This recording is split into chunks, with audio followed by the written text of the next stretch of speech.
सब्जी वाली की सफलता। रामपुर नाम का एक गांव था। उस गांव में मनोज नाम का आदमी अपने पत्नी विशाखा के साथ रहता था। वो जो कोई काम करता था उसमें वो सफल नहीं होता था। मनोज के काम ना करने से हमेशा ही पति पत्नी में झगड़ा होता था। एक दिन विशाखा उसे कहती है,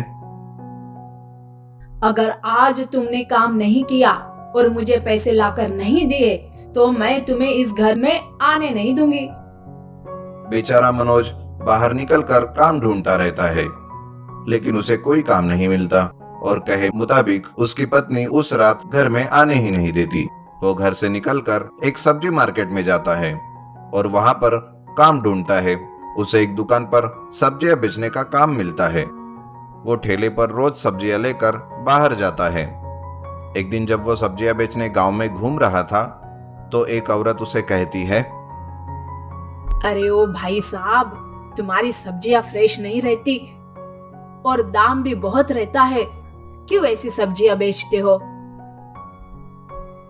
फिर धीरे धीरे लोग मनोज के ठेले से सब्जियां लेने बंद कर देते हैं। ऐसे ही वो घर आता है और विशाखा से कहता है,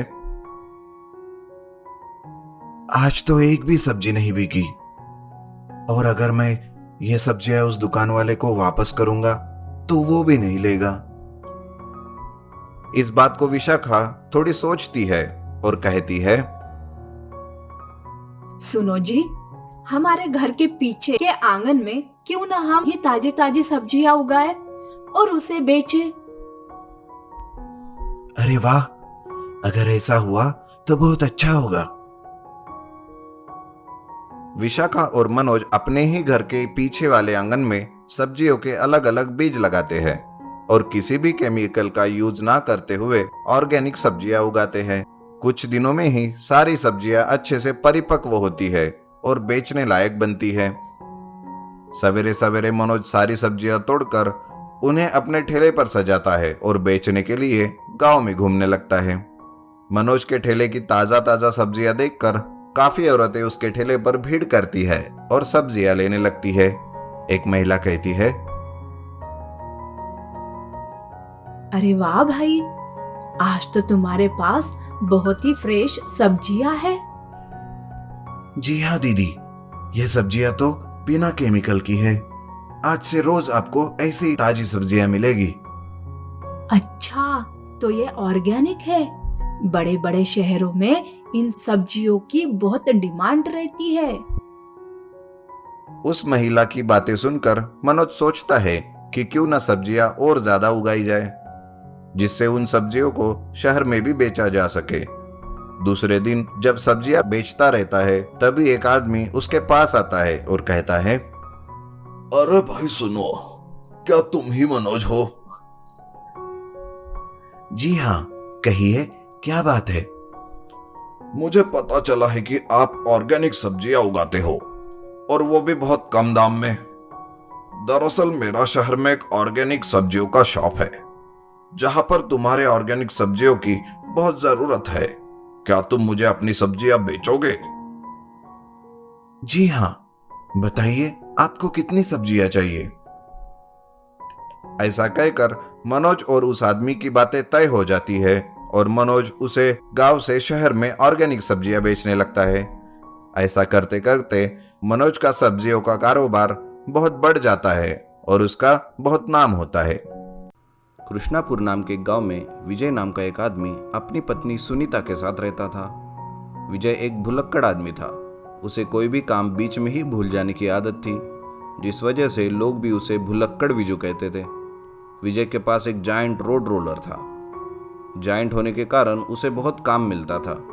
रोड रोलर से वो खेत की ज़मीन को लेवल करना और इमारत गिराना और बड़े पेड़ को तोड़ना जैसे काम करता था। एक दिन पास के गांव का एक आदमी विजय के घर में आता है और विजय से कहता है, अरे विजय सुनो, पास के गांव में मेरा एक पुराना गोदाम है जो पूरी तरह से कमज़ोर हो चुका है।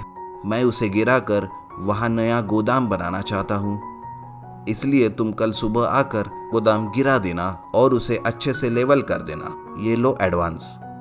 विजय उसे ठीक है कहता है और वो आदमी चला जाता है। दूसरे दिन विजय रोड रोलर लेकर उस गांव में जाता है, लेकिन उस आदमी ने बताया हुआ एड्रेस याद ही नहीं आता। वो एक जगह रोड रोलर को रोक देता है और एक चाय वाले की दुकान में जाकर चाय पीता है। चाय खत्म होने के बाद वो सोचता है कि उस गांव में वो किस काम से आया। वो पूरी तरह से भूल जाता है और चाय की दुकान के सामने वाले बस स्टैंड से बस पकड़कर वापस गांव चला आता है। इधर जिस जगह पर विजय ने रोड रोलर को खड़ा किया था उसके सामने एक दुकान रहता है।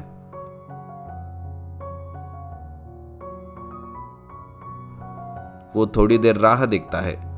जब कोई भी नहीं आता तो आखिरकार वो कुछ लोगों को बुलाकर उनकी मदद से रोड रोलर को धक्का मारकर सामने धकेल देता है। धक्का मारते ही वो रोड रोलर बेकाबू होकर अपने आप चलने लगता है। वो रोड रोलर रास्ते पर आकर स्पीड पकड़ता है। लोग भी उसे देखकर अपनी जान बचाकर भागने लगते हैं। चलते चलते रोड रोलर ट्रेन की पटरी पे चलने लगता है। तभी उसके सामने एक ट्रेन आती है। लोग देखकर चिल्लाने लगते हैं। रेलवे क्रॉसिंग वाला गेटकीपर लीवर खींचकर ट्रैक का रास्ता बदल देता है और रोड रोलर दूसरे ट्रैक पर चला जाता है। आखिर में रोड रोलर रेलवे ट्रैक से उतरकर फिर से रास्ते पर दौड़ने लगता है और एक पुराने बंगलो से जाकर टकराता है। रोड रोलर टकराते ही वो बंगलो गिर जाता है। उसका मालिक आता है और वो बंगलो में क्या क्या बचा ये देखने के लिए जाता है। तभी उसे टूटी हुई दीवारों से ढेर सारे सोने के सिक्के नीचे गिरते हुए दिखते हैं। वो बहुत खुश होता है और आजू बाजू वालों को पूछने लगता है कि ये रोड रोलर किसका है। मालिक, ये रोड रोलर तो पास के गांव वाले भुलक्कड़ विजू का है। उस बंगलो का मालिक रोड रोलर लेकर विजय के घर जाता है और कहता है, अरे विजय, तुम्हारी वजह से आज मेरी पुरखों की जायदाद मिली है जिसे मैं बरसों से ढूंढ रहा था। तुम्हारा बहुत बहुत शुक्रिया। ये लो 10,000 रुपये तुम्हारा इनाम। तुम्हारा रोड रोलर बाहर रख दिया है। रुपए देखकर विजय और उसकी पत्नी चौंक जाते हैं।